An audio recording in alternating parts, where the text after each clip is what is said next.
Welcome into Sportsmemo's betting podcast, NFL, every game on the board. We got the back half of the games here, starting with 463, 464, Buffalo, Miami, with our next guest up, Minty Bets. Minty, welcome into the pod. How are you? Good. How are you? I'm doing good, Minty. Interested to get your opinions here on the back half of the NFL card, talking Sunday's afternoon action and look ahead at the Monday nighter. And in the AFC East, we got Buffalo against Miami. And I'll tell you, Minty, Miami, the Dolphins, one of the hottest teams, ATS, against the spread. If you've been betting the Dolphins, you've been making some money. We got 40.5 being the total. 6.5 is what Buffalo's laying on the road in Miami Gardens.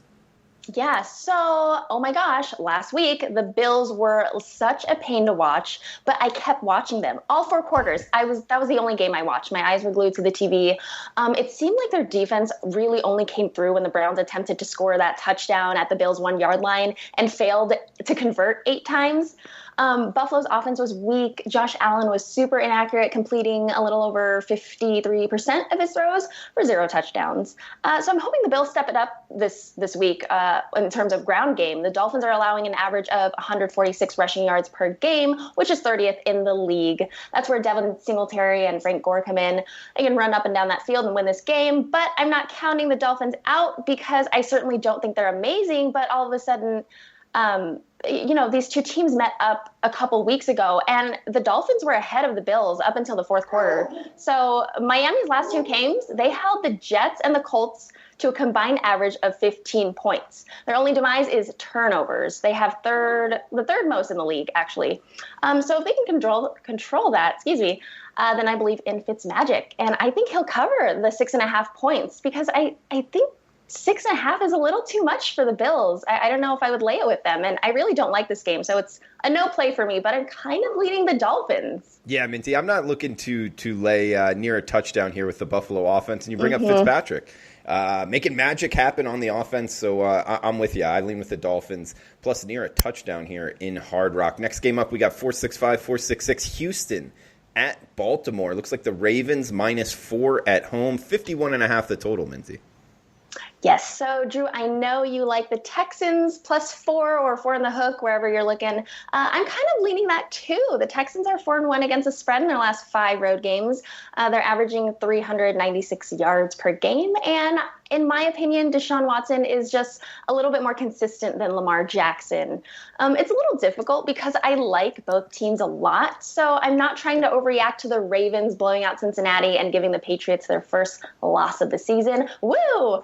But Houston has got one of the best rushing defenses, which will be great to see them go up against the league's best rushing offense. So I believe these quarterbacks can throw the ball pretty well. And I actually kind of like the over, by the way. I think you said 50. So, yeah, Texans are averaging 26 points a game and Ravens a little over 33 points a game. I might lean the over, but I don't know if I'll take this one. Yeah, the market agreeing with you. It opened 49 and seen it as high as actually 51.5. So, yeah, some money here towards the over. And at Sportsmemo odds right now, if you click on it, the odds tab, guys, you can see that percent of tickets written, 80% of the tickets on the total is on the over. And by the way, that is tickets written, guys. I know a lot of people out there like to talk about money. In my opinion, Minty, I'm not sure if you have anything on this. Percent of tickets I'm very interested in, but percent of money, I've found that sports books tend to hold on to that. So I don't know how accurate these percent of money on the side or the total is on a lot of these odds pages. Do you have any feel on that?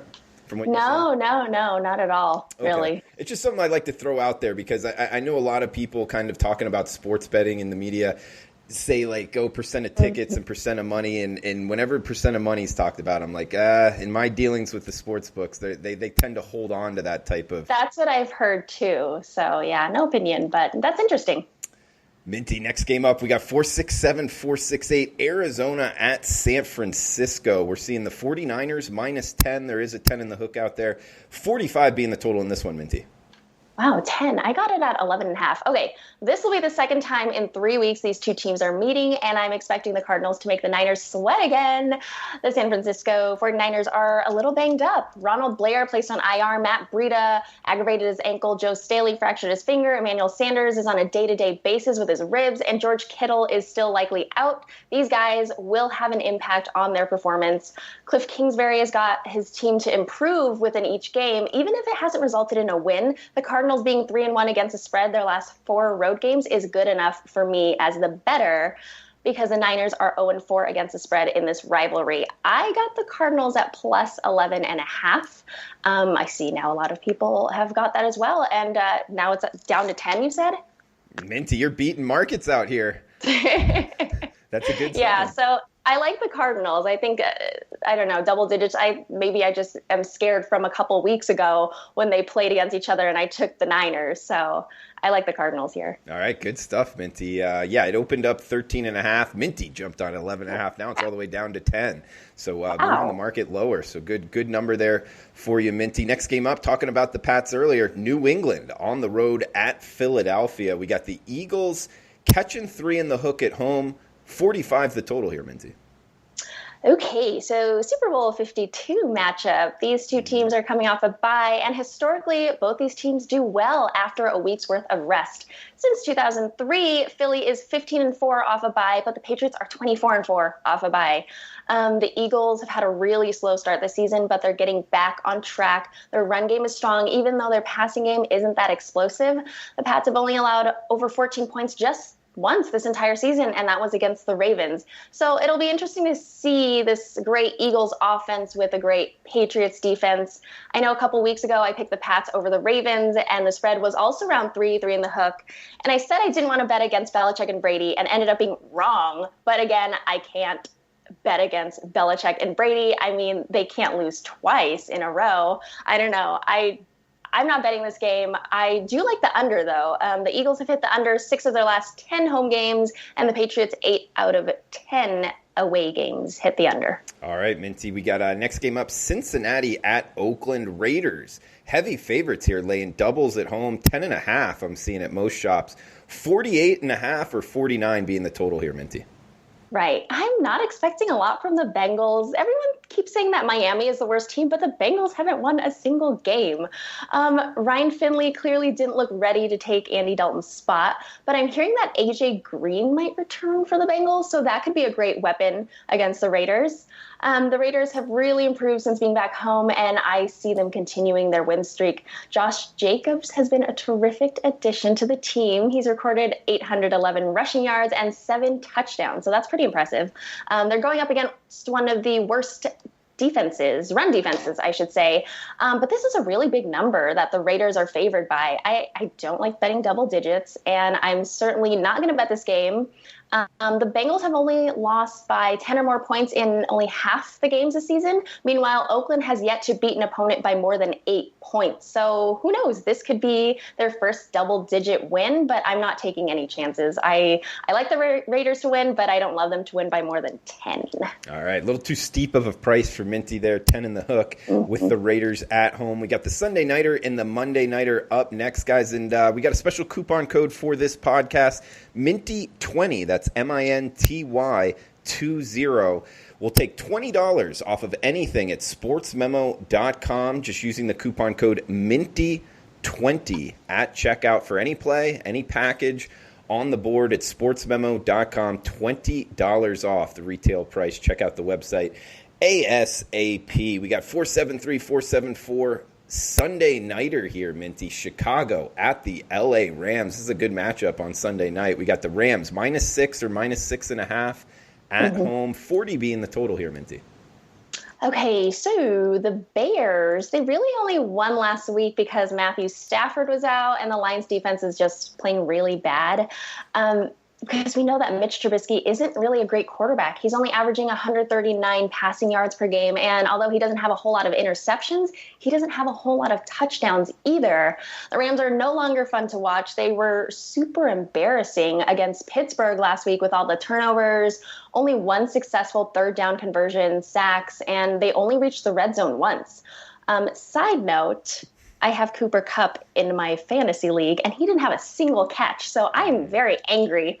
I'm leaning the under here at 40 or 40 and a half. The Bears are 3-6 over under the season and are allowing 17 points a game. And the Rams are also 3-6 over under. So maybe the under is something to look at. 40 is kind of low, though, so I don't know if I'd bet it, but I like it. All right, Minty, like it, the Sunday Nighter. And we got the Monday Nighter, Minty, going south of the border here. Ciudad de Mexico hosting Kansas City at the L.A. Chargers. Looks like 3.5 Kansas City laying in, Stadium Azteca. They will be the favorites, 52 being the total in Mexico City on Monday night, Minty. Okay, so I think the Chiefs win and cover here. Last week, the Chiefs defense was just sloppy, but they should get things back to almost normal this time around, especially with the Raiders continuously winning and climbing up those AFC West standings. I don't have entirely too much to say about the Chargers other than they need better pass protection. Phillip Rivers was sacked so many times. Their offense should run the ball a little more, too, because the Chiefs have the second highest rushing yards allowed this season. So running the ball could get the Chargers where they need to be. But another thing to consider is that this Estadio Azteca in Mexico City is 7,350 feet above sea level, which is over 2,000 feet higher than Denver. So I actually placed my bet for the under already, and I got it under 53. Conditions will be tough to play in, especially towards the end of the game. And I looked at the scores, or I guess the totals from the last two games that were played there by the Raiders and Patriots and Raiders and Texans in 2016 and 2017, and it went under 50. It was at like 46 and 47. So maybe the under is something to look at here too. Minty, that's a great point. I mean, the altitude is something, but even more the field surface. The last time, was it last year they went to play a game in Mexico City? Actually, the NFL called it off, right? Yes. Yeah, the conditions were bad because like the soccer game was on before and then it was like raining. So it was just unplayable conditions. Wow. Okay. So just it being, I guess, grass turf and is slowing both of these two teams down. That's the thinking.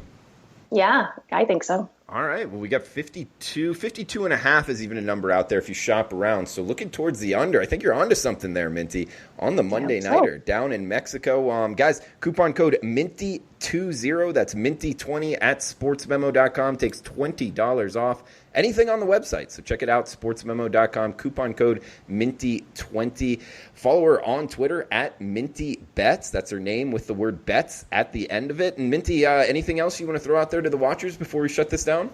No, thanks for listening and thanks for continuously watching, guys. Absolutely. Thank you, guys. Best of luck with your bets. This does it for the Sports Memo podcast for the week. Thank you, Minty, for the time and the great analysis. Like always, mainstay on the NFL Every Game on the Board podcast. We'll have her on next week as well. Guys, best of luck with your bets. Have a fun, safe weekend, and we'll talk on Monday with NFL Opening Line Report with Teddy Covers.